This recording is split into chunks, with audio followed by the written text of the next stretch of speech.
नमस्कार। स्वागत है आपका। आप देख रहे हैं इंडिया डेली। आपके साथ मैं हूं शिवम दत्त मेहता और वक्त हो चुका है आपके फेवरेट कार्यक्रम का यानी असंभव का।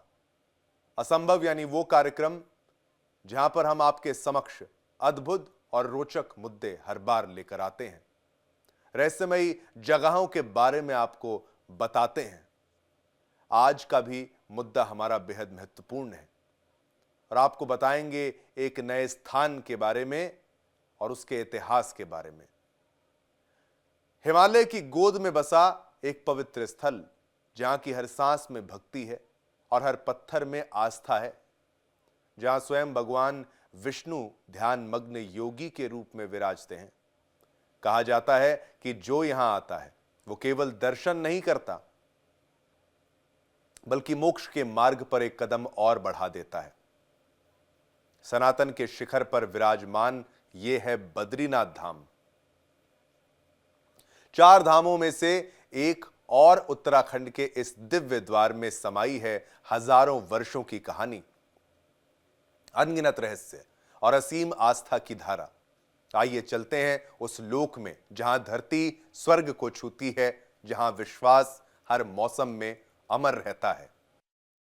भारत भूमि जहां देवता स्वयं निवास करते हैं, हिमालय की ऊंचाइयों पर बसा वो धाम जहां देवत्व सांस लेता है, जहां हर शिला में इतिहास और हर ध्वनि में दिव्यता बसी है, जहां आस्था मिलती है अद्भुतता से और विश्वास से खुलते हैं रहस्य के द्वार, जहां बर्फ की परतों के नीचे छिपे हैं ऐसे रहस्य जिन्हें ना विज्ञान समझ पाया ना मनुष्य सुलझा पाया है।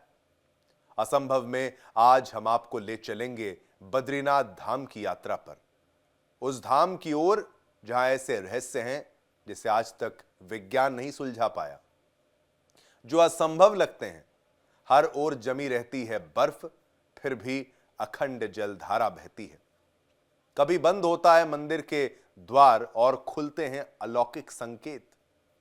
यह है आस्था, विश्वास और रहस्य की अद्भुत यात्रा, जहां हर पत्थर बोलता है आस्था की कहानी और हर जलधारा में बहता है विश्वास।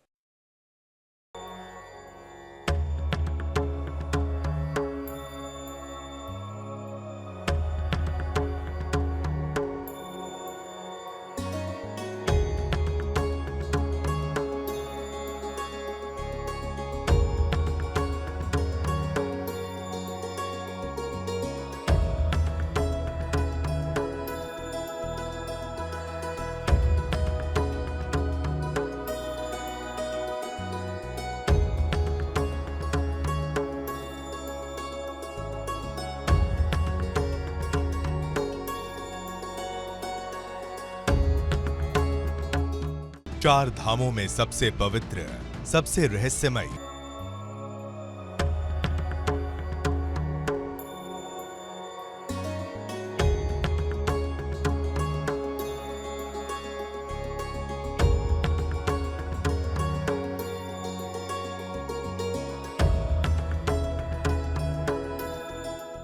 जहां भगवान विष्णु ने हजारों साल तक तप किया।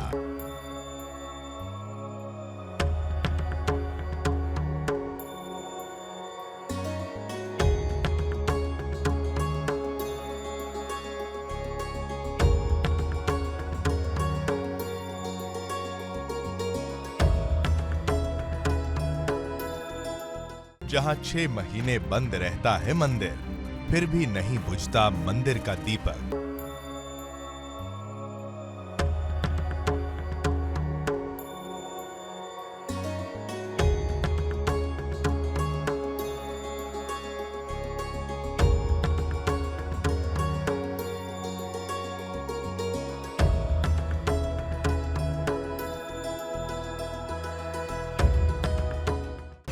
बर्फ में उबलता जल कोई नहीं जानता, तप्त कुंड का रहस्य।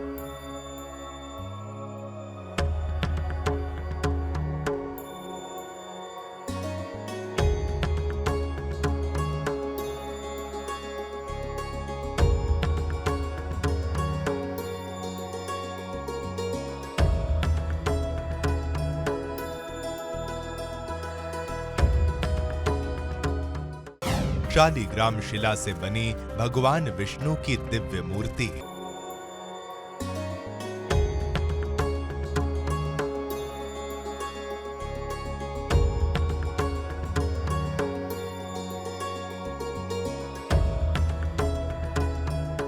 हिमालय की ऊंचाइयों पर बसा वो दिव्य स्थान जहां सांसें भी मंत्र बन जाती हैं।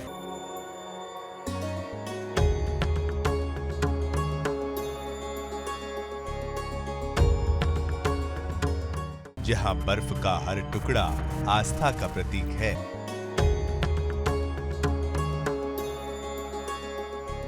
हिमालय की गोद में बसा चारों धामों का मुकुट बद्रीनाथ धाम।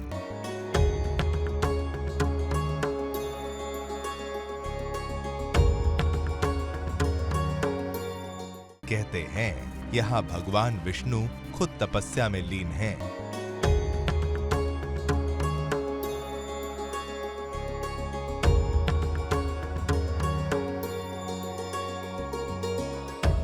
आज हम आपको ले चलेंगे एक ऐसी यात्रा पर जो सिर्फ धार्मिक नहीं बल्कि आत्मिक अनुभव है। उत्तराखंड की गोद और हिमालय की ऊंचाई पर बसा एक ऐसा स्थान जहां पर भगवान और भक्त की दूरी मिट जाती है, जहां पर आस्था बोलती है, जहां पर हर पत्थर कुछ न कुछ कहता है, जहां पर भक्त पहुंचकर ऐसा महसूस करते हैं कि उन्हें असीम शांति प्राप्त हो रही है। और ये है मोक्ष का धाम बद्रीनाथ धाम, जहां पर आस्था के सामने विज्ञान भी नतमस्तक हो जाता है, जहां सब कुछ असंभव सा लगता है, जहां पर विज्ञान फेल हो जाता है। और यही है बद्रीनाथ धाम।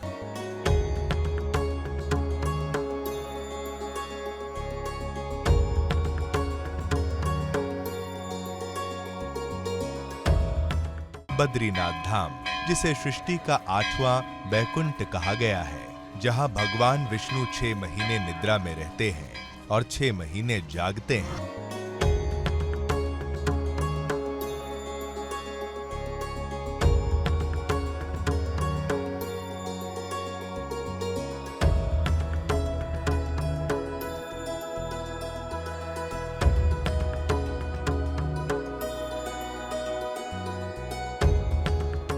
बद्रीनाथ धाम सिर्फ एक धाम नहीं बल्कि एक तपोभूमि है। यहाँ ऋषि नारद ने ध्यान किया, नारायण और नारायण ऋषियों ने तपस्या की। कहा जाता है यहाँ ध्यान करने से मुक्ति के द्वार खुल जाते हैं। पुराणों में कहा गया है कि जब धरती पर अधर्म बढ़ा तब भगवान विष्णु ने बद्रिकाश्रम की ओर प्रस्थान किया, जहाँ उन्होंने हजारों साल तक तपस्या की।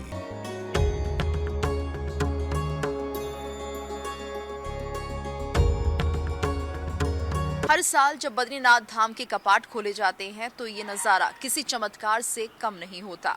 6 महीने तक बर्फ में ढके रहने के बाद भी मंदिर के कपाट जब खुलते हैं तो अंदर दीपक जलता हुआ मिलता है। और ये वाकई एक बहुत बड़ा और अद्भुत चमत्कार है।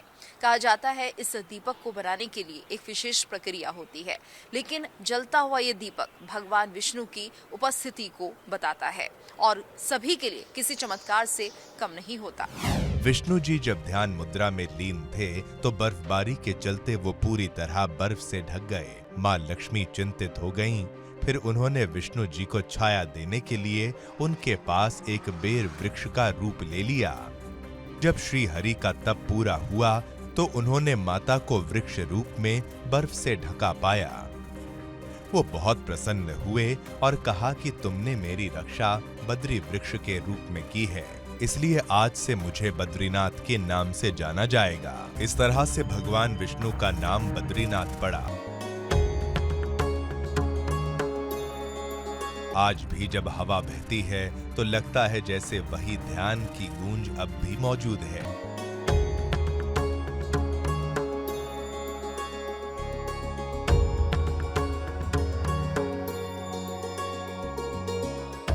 बद्रीनाथ से जुड़ी एक और रोचक पौराणिक कथा ये है कि शुरू में ये धाम भगवान शिव और उनकी अर्धांगिनी देवी पार्वती का निवास स्थान था। एक बार बद्री घाटी में भ्रमण के बाद शिव और पार्वती अपने घर के प्रवेश द्वार पर एक नन्हा शिशु पा गए। शिशु बेतहाशा रो रहा था और रुक ही नहीं रहा था। देवी पार्वती ने आगे बढ़कर शिशु को गोद में लेने का निश्चय किया, लेकिन भगवान शिव ने उन्हें बीच में ही रोक दिया।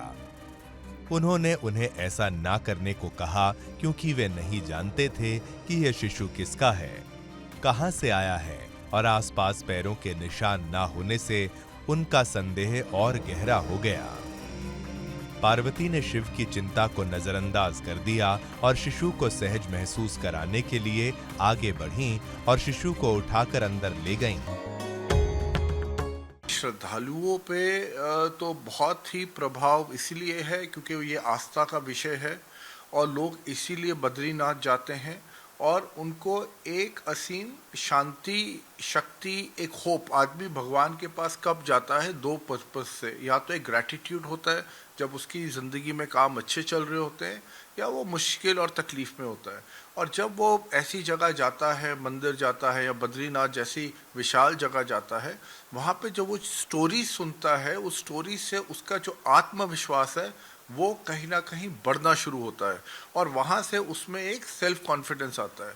जहाँ तक आप बद्रीनाथ के देखेंगे तो वहाँ पे स्कल्पचर्स वगैरह है, इसका कोई साइंटिफिक कोई आधार नहीं है, कोई आर्कियोलॉजिकल आधार नहीं है, बट हाँ एक आस्था है। और दूसरा जो स्कल्पचर्स है, जो क्रेविंग है, जो कार्विंग्स है वहाँ पे, वो ये चीज़ें दिखाती है कि हाँ वहाँ पे इस तरह के भगवान विष्णु की वो एक मेडिटेटिव फॉर्म में दिखाए गए हैं। शिशु घर के अंदर बहुत खुश और सहज दिख रहा था और शिव को प्रसन्नता से देख रहा था। शाम तक जब शिव और पार्वती बाहर से वापस घर आए तो घर अंदर से बंद था। भगवान के सामने केवल दो ही विकल्प थे, या तो पूरा घर जला दें या फिर घर छोड़कर कहीं और चले जाएं। उन्होंने दूसरा विकल्प चुना और उस स्थान को भगवान विष्णु के पास छोड़ दिया, जिन्होंने एक रोते हुए बच्चे का रूप धारण कर लिया था।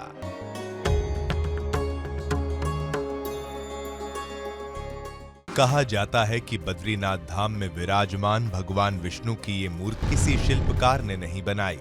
ये स्वयं धरती से प्रकट हुई शिला है जो आदि गुरु शंकराचार्य को अलकनंदा नदी में मिली। विज्ञान के पास इसका कोई उत्तर नहीं कि हजारों साल पुरानी ये मूर्ति बिना शरण के कैसे सुरक्षित है।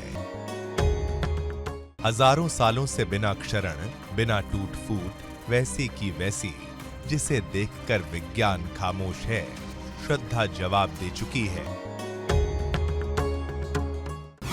कहा जाता है 8वीं शताब्दी में आदि गुरु शंकराचार्य को अलकनंदा नदी के किनारे एक काली शिला मिली।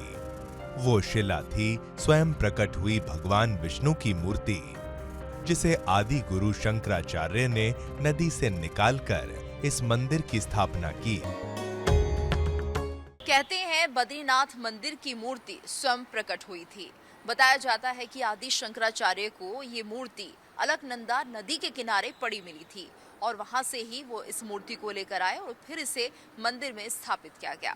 तो बताया जाता है कि ये जो मूर्ति है वो शालिग्राम शिला से बनी हुई है और इसके दर्शन मात्र से जन्म जन्मांतर के पाप नष्ट हो जाते हैं। यही वो क्षण था जब बद्रीनाथ धाम एक बार फिर से पूरी दुनिया के लिए खुला।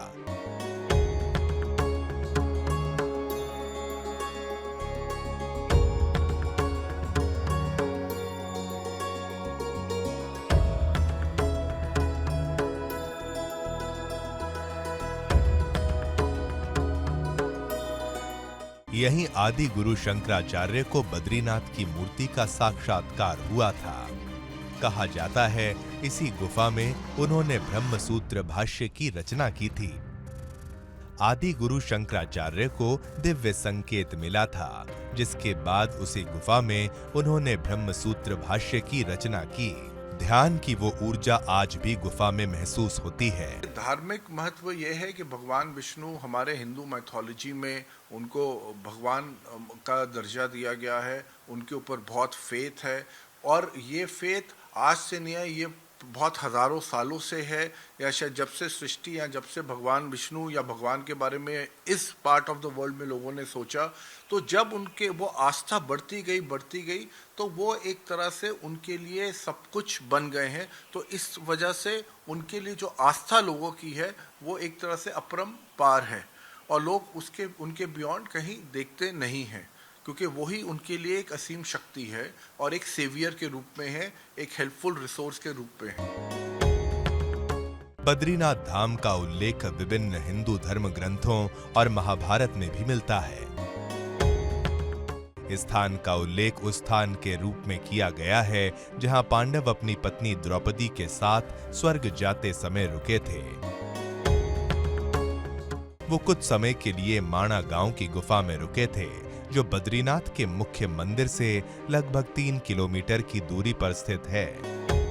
मंदिर के आसपास कई और पर्यटन स्थल भी हैं, जो इस क्षेत्र में देवताओं की उपस्थिति का प्रतीक हैं। व्यास गुफा और गणेश गुफा जैसे स्थान, जहां ऋषि व्यास और उनके लेखक भगवान गणेश ने महाभारत की रचना की थी, जो इस स्थान की आध्यात्मिकता और पौराणिक आकर्षण को और बढ़ाते हैं। Bureau report, India daily. जहां भगवान खुद तपस्या में लीन हो, वहां रहस्य नहीं, केवल दिव्यता मिलती है, और बद्रीनाथ धाम में इसी दिव्यता के दर्शन होते हैं। बद्रीनाथ धाम में पूजा करवाने का अधिकार केवल केरल के ब्राह्मणों को है।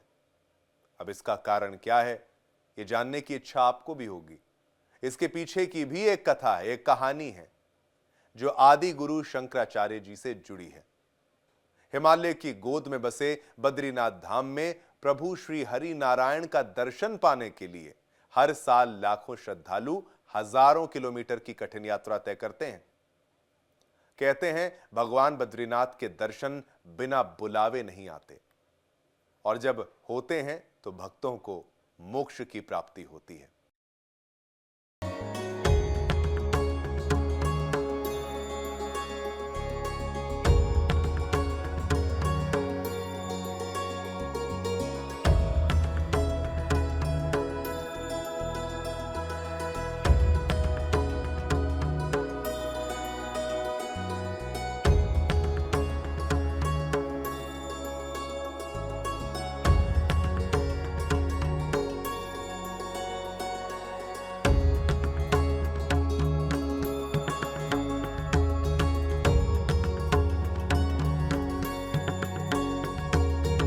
हिमालय की गोद में बसा एक दिव्य धाम।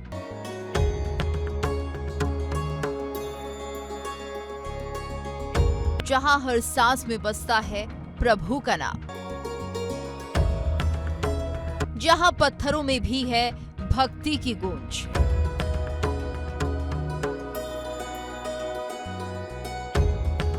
जहां स्वयं भगवान विष्णु साधु बनकर करते हैं तप।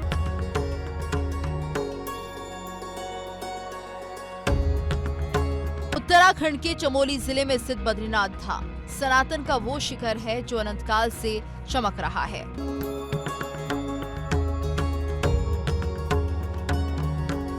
ऊंचे आसमान में दमक रहा है।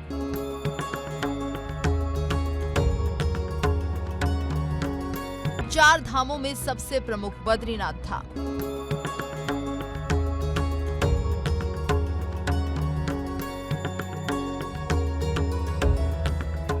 कहा जाता है जब भगवान विष्णु ने ध्यान के लिए स्थान खोजा तो माता लक्ष्मी ने बद्री वृक्ष का रूप धारण कर उन्हें धूप और वर्षा से बचाया। तभी से ये धाम बद्री वन कहलाया और भगवान विष्णु बने बद्रीनाथ। पुराणों के अनुसार भगवान विष्णु जब कठिन तपस्या में लीन थे तो आसपास ठंड इतनी ज्यादा थी कि किसी को भी गला दे, और इसी ठंड से बचाने के लिए माता लक्ष्मी ने बद्री वृक्ष का रूप धारण कर लिया, और तभी से यह स्थान बद्री वन कहलाया जाने लगा और भगवान विष्णु का नाम पड़ गया बद्री नारायण, और इस धाम को इसलिए बद्रीनाथ भी कहा जाता है। अलकनंदा के तट पर स्थित ये मंदिर लगभग 50 फीट ऊंचा है। शिखर पर सोने का कलश और चक्र। मुख्य गर्भगृह में भगवान विष्णु की श्याम वर्णी मूर्ति। शालिग्राम शिला से निर्मित पद्मासन मुद्रा में विराजमान। मूर्ति की बनावट ऐसी कि भक्तों को साक्षात दर्शन का अनुभव हो। कहा जाता है कि मूर्ति स्वयं आदि गुरु शंकराचार्य को अलकनंदा नदी में मिली थी।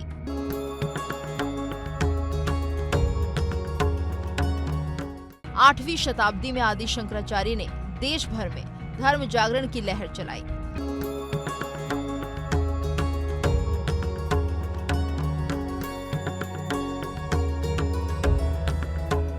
उन्होंने बद्रीनाथ धाम को पुनः स्थापित किया और यहीं पर उत्तर मठ की स्थापना की। आज भी शंकराचार्य परंपरा के पुजारी ही भगवान बद्रीनाथ की पूजा करते हैं। सनातन के शिखर पर विराजमान बद्रीनाथ धाम के आंचल में ऐसे तमाम रहस्य लिपटे हैं जिसके आगे विज्ञान भी नतमस्तक है। बद्रीनाथ धाम में भगवान विष्णु की उपस्थिति और भक्तों पर उनकी कृपा हर ओर दिखाई देती है।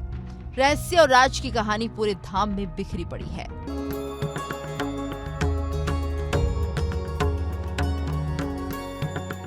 सबसे पहले बात करेंगे बद्रीनाथ के उस तप्त कुंड की, जहां का पानी उबलता रहता है।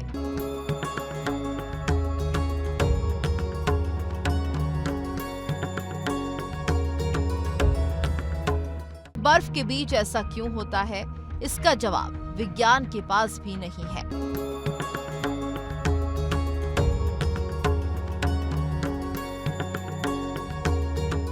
मंदिर परिसर के पास स्थित है तप्त कुंड, जहां पर कहते हैं साल भर गर्म पानी रहता है और बाहर माइनस टेम्परेचर होने के बाद भी इस पानी पर मौसम का प्रभाव नहीं पड़ता है। कहते हैं ये पानी हरदम उबलता रहता है, उफनता रहता है और शायद यही वजह है जिसके चलते वैज्ञानिक आज भी इस बात का कारण पता नहीं लगा पाए हैं। और वैज्ञानिक कारण तो नहीं है, लेकिन जो श्रद्धालु है वो ये जरूर कहते हैं कि ये भगवान विष्णु के तप की ऊष्मा है और जिसका साक्षात चमत्कार दुनिया के सामने है। तप्त कुंड का तापमान साल भर लगभग 55 डिग्री रहता है। कहा जाता है ये भगवान विष्णु की दिव्य ऊर्जा का स्रोत है। हजारों फीट ऊंचाई पर जहां तापमान शून्य से नीचे रहता है, चारों ओर बर्फ के बीच तप्त कुंड का जल उबलता रहता है। सवाल वही कि बर्फीली वादियों के बीच एक कुंड का जल गर्म कैसे है।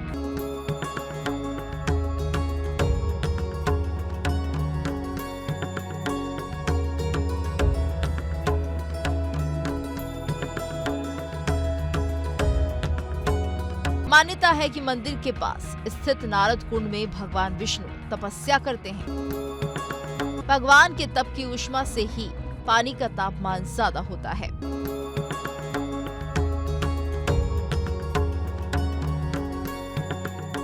इतना ही नहीं, बद्रीनाथ धाम के पास ही बहती है अलकनंदा नदी, जो कभी सूखती नहीं।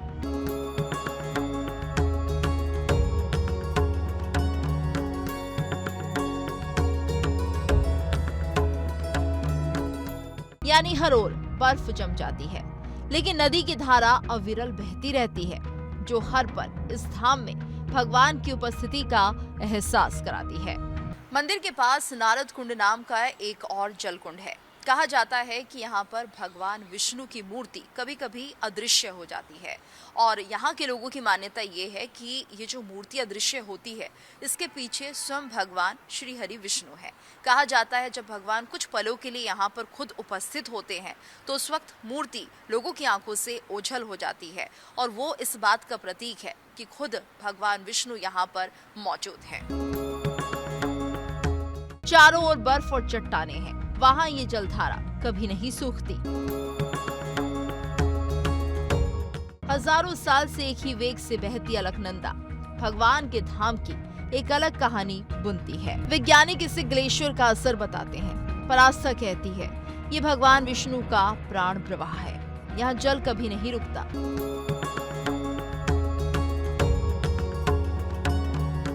अलकनंदा नदी जो भगवान बद्रीनाथ के चरणों में बहती है, जिसे देख एक आस्था ये भी कहती है कि ये भगवान विष्णु की सांस है। जो कभी नहीं थमती। जब वहाँ पे सैकड़ों लोग आपस में मिलते हैं, वो एक दूसरे को देखते हैं, एक दूसरे से उनका कॉन्फिडेंस बढ़ता है, एक दूसरे से वो एक्सपीरियंसेस शेयर करते हैं, वो स्टोरी टेलिंग होती है कि पास्ट में क्या हुआ, यहाँ पे कैसे शुरू हुआ, फिर भगवान विष्णु की बातें होती हैं। तो वो अगर आप उसका पूरा कॉम्बिनेशन परमेंटेशन देखें, वो एंड के अंदर इतनी पॉजिटिव एनर्जी, अगर लोग आपस में पॉजिटिवली बात करेंगे, एक होप की तरफ जाएंगे, तो वो शांति होना बहुत ही नेचुरल, बहुत ही स्वाभाविक है, ये बहुत साइकोलॉजिकल है। बद्रीनाथ धाम में भगवान श्री हरि 6 महीने सोते हैं और 6 महीने जागते हैं, जिसका प्रमाण देख आज भी विज्ञान हैरान हो जाता है। हर साल जब शीत ऋतु आती है तब मंदिर के द्वार बंद कर दिए जाते हैं।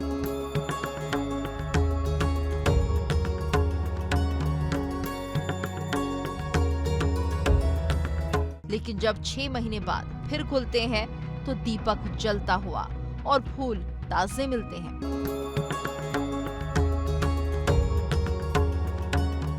जो साफ प्रमाण है कि मंदिर के अंदर वो दिव्य शक्ति विद्यमान है जो सृष्टि की रचयिता है। हर साल अक्टूबर नवंबर में मंदिर के द्वार बंद कर दिए जाते हैं। सर्दियों में जब मंदिर के द्वार बंद होते हैं तब भी आरती होती है। 6 महीने बाद जब दिव्य और भव्य धाम के द्वार खुलते हैं तब दीपक जलता हुआ मिलता है। भगवान को चढ़ाए फूल ताजे मिलते हैं। कौन करता है पूजा, कौन जलाए रखता है ये दीप। कहते हैं खुद नारायण अपने धाम की रक्षा करते हैं। लोग आते हैं, उनको भी कुछ शांति अपने आप में दिखती है, क्योंकि वो ऐसी जगह से आए हैं कि जहाँ पे उन्होंने बहुत चीज़ें सीखी, बहुत स्टोरीज उन्होंने सीखी, उन्होंने बहुत लाइफ एक्सपीरियंसेस दूसरों के देखे। तो जब वो वापस अपने घर आते हैं तो वहाँ पे वो वही चीज़ें शेयर करते हैं, वही जो पॉजिटिव चीज़ें हैं वही शेयर करते हैं। कई बार ये पॉजिटिव चीज़ें अंधविश्वास में भी बढ़ जाती है या बंध जाती हैं, बट ओवरऑल अगर आप देखेंगे तो ये पॉजिटिव ही रहती हैं, क्योंकि अगर आप पॉजिटिव चीज़ें वहाँ से लेके आ रहे हैं, आप एक होप लेके आ रहे हैं, आप ये लेके आ रहे हैं कि आपकी ज़िंदगी कैसे बढ़िया हो सकती है, और आपका भगवान पे बहुत विश्वास है, तो ये चीज़ें आपको बहुत ही साइकोलॉजिकली हर हिसाब से इफ़ेक्ट करती है, और ये एक मैसेज भी पहुंचाती है सोसाइटी में। तो वो वाली, जैसे कहते हैं इमोशंस आर कंटेजियस, अगर आप एक पॉजिटिव इमोशन लेके आएंगे तो वही पॉजिटिव इमोशन बाकी लोगों के में भी आप फैलाएंगे और ये पॉजिटिविटी प्रिवेल करेगी। यही है वो आस्था, यही है वो विश्वास जो भक्तों को अपने भगवान के पास ले जाती है। नारायण में विश्वास को और मजबूत करती है। बद्रीनाथ धाम के द्वार खुलते ही गूंज उठता है जय बद्री विशाल।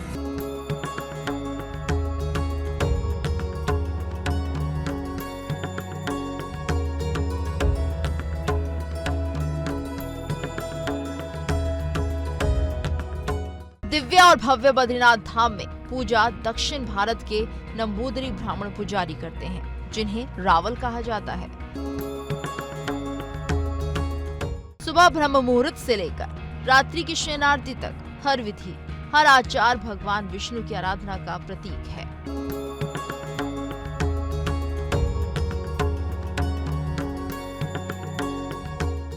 कहा जाता है कि बद्रीनाथ धाम में घंटियों की गूंज कभी खत्म नहीं होती, हर ओर से उसकी आवाज आती है। जब रात में सब शांत होता है तब भी हवा में एक नाद गूंजता रहता है, मानो सब देवता पूजा कर रहे हैं।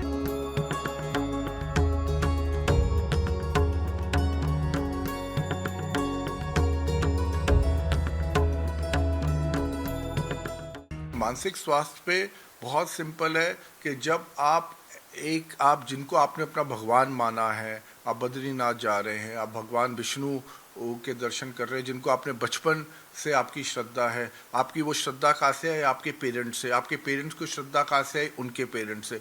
तो जब ये चीज़ें चलती आती हैं तो मानसिक रूप पे जब आप उनके पास जाते हैं तो पहले ही आप एक पॉजिटिव माइंडसेट से जा रहे हैं, आप बहुत पॉजिटिव है। जैसे कई बार आप किसी डॉक्टर के पास जाते हैं, अभी आप वेटिंग रूम में ही हैं पर आपको लगता है you have started feeling better. Why would you feel that? क्योंकि ये प्लेसिबो इफेक्ट होता है। प्लेसिबो इफेक्ट का मतलब आपको पता है अब मैं ठीक जगह पे आ गया हूँ, अब यहाँ पे मैं यहाँ से ठीक होके जाऊँगा, डॉक्टर साहब दवाई देंगे और मैं ठीक होऊंगा। तो वही प्लेसिबो इफेक्ट एक तरह से वहाँ पे भी है। जब लोग आएंगे तो वो कहीं ना कहीं उनमें इतनी एक पॉजिटिविटी आएगी कि उनको लगेगा, क्योंकि वो एक वो उसी को अचीव करने आ रहे हैं, उनका पूरा विश्वास है कि वो वहाँ से जब वापस आएंगे तो उनकी ज़िंदगी में कुछ ना कुछ अच्छा होगा। तो इसको हम साइकोलॉजी में प्लेसिबो इफेक्ट कहते हैं, जो कि साइंटिफिकली ऐसा कुछ नहीं होता, पर आदमी का खुद का आत्मविश्वास इतना बढ़ जाता है कि उसको लगता है कि हाँ मेरी ज़िंदगी आगे बेहतर होगी। रहस्य और राज के असंभव पहेली को समेटे बद्रीनाथ धाम में भगवान नारायण के दर्शन मोक्ष की प्राप्ति कराते हैं। दुनिया के 8वें वैकुंठ तक पहुंचना ही सनातन के शिखर का दर्शन है। Bureau report, India DD. Himalaya की गोद में बसा चारों धामों का मुकुट बद्रीनाथ धाम। कहते हैं यहां भगवान विष्णु खुद तपस्या में लीन है, जिसे सृष्टि का 8वां वैकुंठ कहा गया है। बद्रीनाथ धाम सिर्फ एक धाम नहीं बल्कि एक तपोभूमि है। यहां ऋषि नारद ने ध्यान किया, नारायण और नारायण ऋषियों ने तपस्या की। कहा जाता है यहां ध्यान करने से मुक्ति के द्वार खुल जाते हैं। पुराणों में कहा गया है कि जब धरती पर अधर्म बढ़ा तब भगवान विष्णु ने बद्रिकाश्रम की ओर प्रस्थान किया और यहीं से शुरू हुई भक्तों पर वो अमृत वर्षा, जिसकी आज भी इस धाम में यत्र तत्र और सर्वत्र अनुभूति की जा सकती है।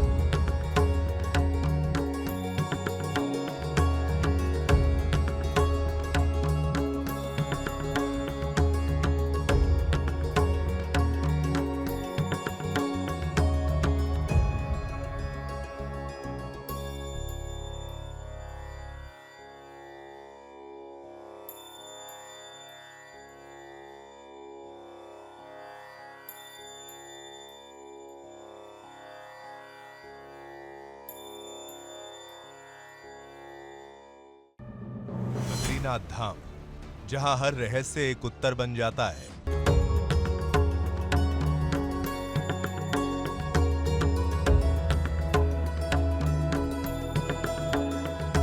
विज्ञान के लिए चुनौती और श्रद्धा के लिए प्रमाण।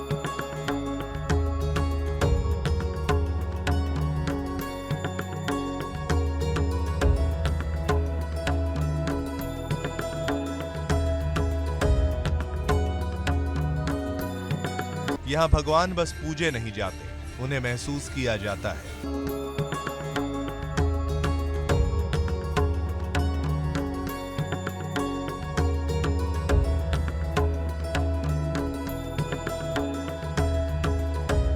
क्योंकि बद्रीनाथ सिर्फ एक धाम नहीं, ये वो स्थान है जहां भगवान खुद तपस्या में लीन है।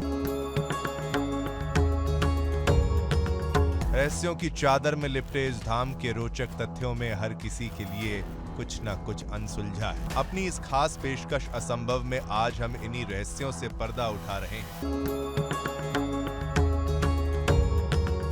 भक्तों को सनातन के और समीप ले जा रहे हैं, जो विज्ञान की दृष्टि से अभी भी अनछुआ है। बहुत तकनीकी चुनौतियां हैं कि भाई आपने पत्थरों को वहाँ पे कैसे लेके जाना है, वहाँ पे आपने किस तरह, अगर आप पहाड़ों की बात करें, आप वहाँ पे कार्विंग कैसे करेंगे, पहाड़ों के कुछ पोर्शंस को आप इम्पैक्ट कैसे करेंगे कि वो एक प्लेन की तरह हो जाए जहाँ पे आप अपनी कंस्ट्रक्शन शुरू कर सके। आपको इसके लिए बहुत मैन पावर चाहिए, आपको प्रिसाइज वो चाहिए कि कहाँ से आपने उसको शुरू करना है, कहाँ से काटना है, उसके लिए आपको ग्राउंड की पहले स्टडी चाहिए।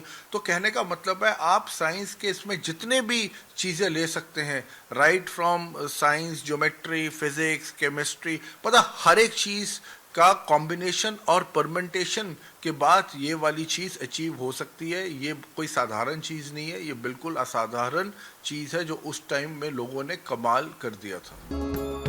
कभी आस्था, कभी विज्ञान, कभी अनुभव, पर एक बात तय है, बद्रीनाथ धाम सिर्फ एक मंदिर नहीं, बल्कि ये वो स्थान है जहां हर प्रश्न का उत्तर विश्वास बनकर सामने आता है और विज्ञान के सामने सवाल खड़े करता है। जब शीतकाल में मंदिर के कपाट बंद होते हैं, उस दौरान भी भगवान बद्रीनाथ की सेवा यहाँ पर नहीं रुकती। कहा जाता है भगवान बद्रीनाथ यही मंदिर में मौजूद होते हैं और यही वजह है कि जो भोग भगवान को लगाया जाता है, जैसे घी, फल और शक्कर, 6 महीने बाद वो उसी अवस्था में मिलता है, जो ये बात बताता है कि भगवान विष्णु स्वयं यहाँ पर मौजूद रहे हैं। मंदिर के प्रवेश द्वार पर उकेरी गई मूर्तियां भक्ति की एक अलग कहानी कह रही हैं। कहा जाता है कि मंदिर के द्वार पर जया और विजया आज भी पहरा देते हैं और जब मंदिर बंद होता है तो कोई अनजान शक्ति इन द्वारों की रक्षा करती है। मंदिरों के द्वार पर जया और विजया पहरा देते हैं।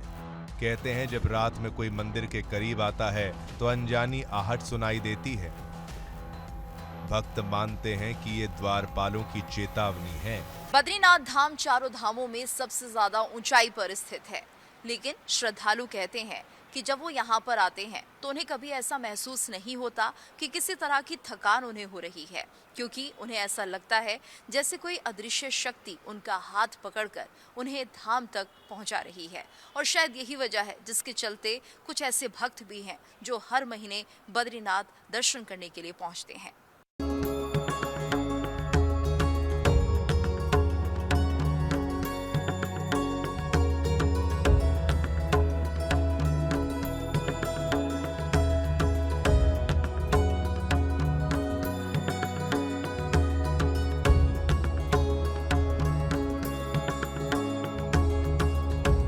हिमालय की गोद में बसा बद्रीनाथ धाम के मंदिर का मुख्य गर्भगृह पत्थर से बना है।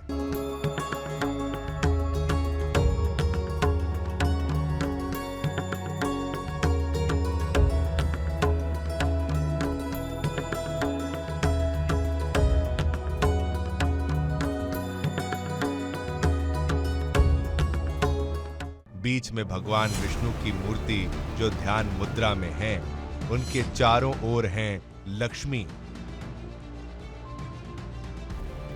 कुबेर, गरुड़ और नारद। द्वार पर हैं जया और विजया जो आज भी धाम की रक्षा करते हैं।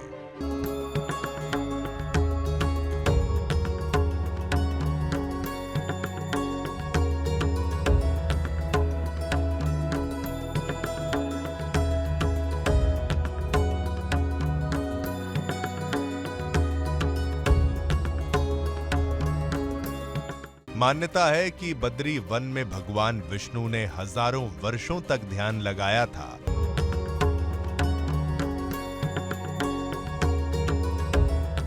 और देवी लक्ष्मी बद्री वृक्ष बनकर उन्हें छाया देती रहीं। आज वो वृक्ष तो नहीं है, पर वही ऊर्जा हर पत्ती में महसूस होती है।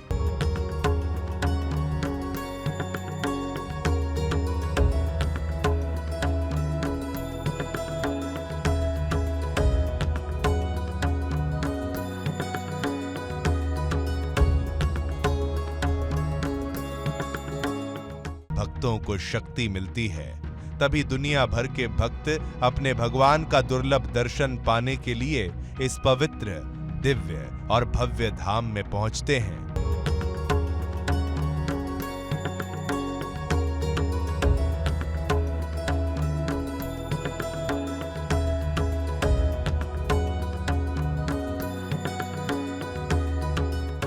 और यहाँ की शक्ति में छिपे रहस्यों को महसूस करते हैं। बिजली कड़कती भी है और हर जगह देखिए वैज्ञानिक इसके अंदर आधार है कि जहां पर भी मॉइस्चर होगा वहां पर जो वेपर होगा वहां से इस तरह का बिजली कड़केगी भी और सब कुछ होगा। पर हाँ, लोग उसके ऊपर से ज्यादा ध्यान ना देते हो। जैसे मैंने पहले कहा कि भाई वहां पे अर्थक्वेक भी आया हुआ है, वहां पे क्लाउड बर्स्ट भी हुआ है, वहां पे फ्लड्स भी आए हुए हैं। अगर इतनी नेचुरल कैटास्ट्रोफीज सब कुछ होती है तो ये बिजली क्यों नहीं कड़केगी? क्योंकि अगर साइंस है तो साइंस पूरे धरती में एक जैसा है ऐसा नहीं है। और जहां पे एक्स्ट्राऑर्डिनरी है, जैसे मैंने कहा आपका एंटार्क्टिका के इंटीरियर हो गए जहां पे बिजली कड़कना बहुत ही रेयर है, पर उसके पीछे भी साइंस है। अब साइंस उसके पीछे क्या रहती है कि जो आपका वाटर वेपर है, क्योंकि वो जो कोल्ड प्लेसेस होती है वहां पे जो टेम्परेचर होता है वो बहुत हाई होता है। अगर बिजली कड़कने की बात हो, उसकी बात हो, तो वहां पे आपको जो लोअर टेम्परेचर जो चाहिए होता है वो वार्म होना चाहिए और ऊपर वाला कोल्ड होना चाहिए। तो इस वजह से तो ये उत्तराखंड के अंदर भी अगर आप देखेंगे तो लोअर टेम्परेचर आपका वही होगा, वार्म होगा और ऊपर का कोल्ड होगा।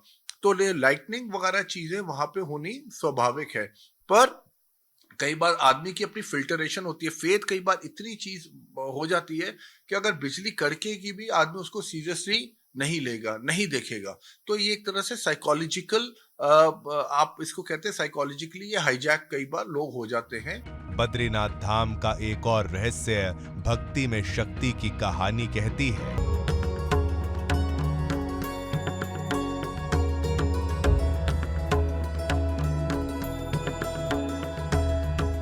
मंदिर के बंद द्वार के नीचे से निकलती एक हल्की चमक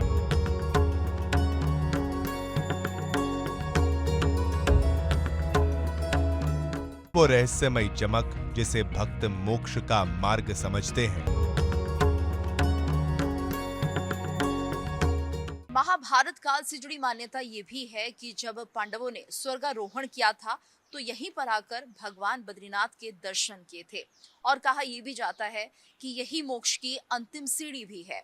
इसके अलावा मां अलकनंदा में जो भी स्नान करता है या जल के छींटे अपने ऊपर डालता है तो कहा जाता है कि उन्हें मोक्ष की प्राप्ति होती है, यानी कि बद्रीनाथ को मोक्ष का द्वार कहा गया है। हर सर्दी में जब दरवाजे बंद होते हैं तब भी वो रोशनी कायम रहती है। वैज्ञानिक कहते हैं ये फॉस्फोरसिक लाइट है। श्रद्धालु कहते हैं ये मंदिर में भगवान विष्णु की उपस्थिति का संकेत है। रात के सन्नाटे में भी यहाँ एक नाद गूंजता रहता है। मंदिर की घंटियां थम जाती हैं लेकिन ध्वनि बनी रहती है। भक्तों का मानना है कि बद्रीनाथ धाम में ये देवताओं का नित्य भजन है। मंदिर के पीछे स्थित नीलकंठ पर्वत को भगवान शिव का निवास माना गया है। कहते हैं भगवान शिव स्वयं बद्रीनाथ धाम की रक्षा करते हैं।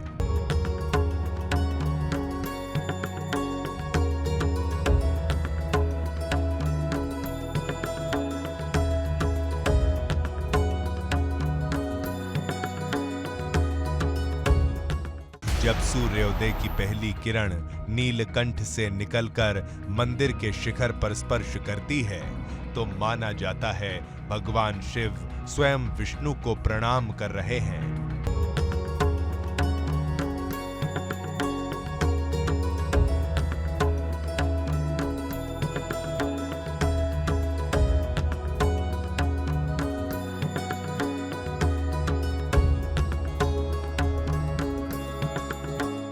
जहां भगवान खुद तपस्या में लीन हों, वहां रहस्य नहीं केवल दिव्यता मिलती है। और इसी दिव्यता के दर्शन होते हैं जहां पूजा करवाने का अधिकार केवल केरल के नंबूदरी ब्राह्मणों को है।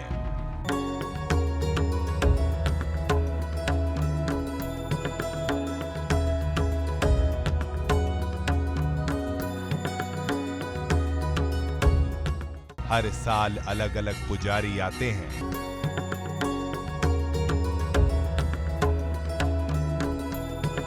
कहा जाता है शंकराचार्य ने स्वयं ये परंपरा बनाई जिससे देश की एकता बनी रहे, अखंडता कायम रहे।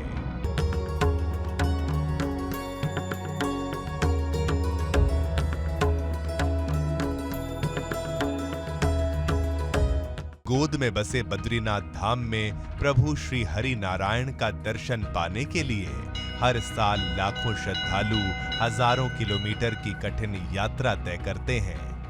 कहते हैं भगवान बद्रीनाथ के दर्शन बिना बुलावे नहीं होते। जैसे मैंने कहा कि वहां पे क्लाउड बर्स्ट भी हुए, वहां पे अर्थक्वेक भी आया 1999 में चमोली में। तो जब हर तरह की प्रकृति, तो ऐसा नहीं है कि वहां पे सब शांत शांत शांत है। नेचर है, नेचर ने जहां जहां आदमी जाएगा और वो सड़कें बनाएगा, कुछ भी ऐसे करेगा, एक मैन मेड डिजास्टर होना बहुत ही स्वाभाविक है। क्लाउड बर्स्ट वगैरह भी होंगे। तो ये हमारे आस्था का है। जो आपने सवाल पूछा कि शांति रहती है, शांति अगर ना भी हो, इतनी शांति पर आपको लगेगा कि वहां पे शांति है, क्योंकि ये सब साइकोलॉजिकली इम्पैक्टफुल चीजें हैं। यहाँ आस्था हर सीमा पार करती है।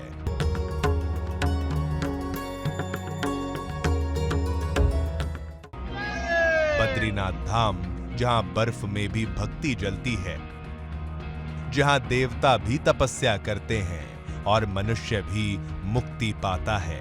धरती पर यही वो स्थान है जहां आस्था सिर्फ मानी नहीं जाती, उसको जिया जाता है।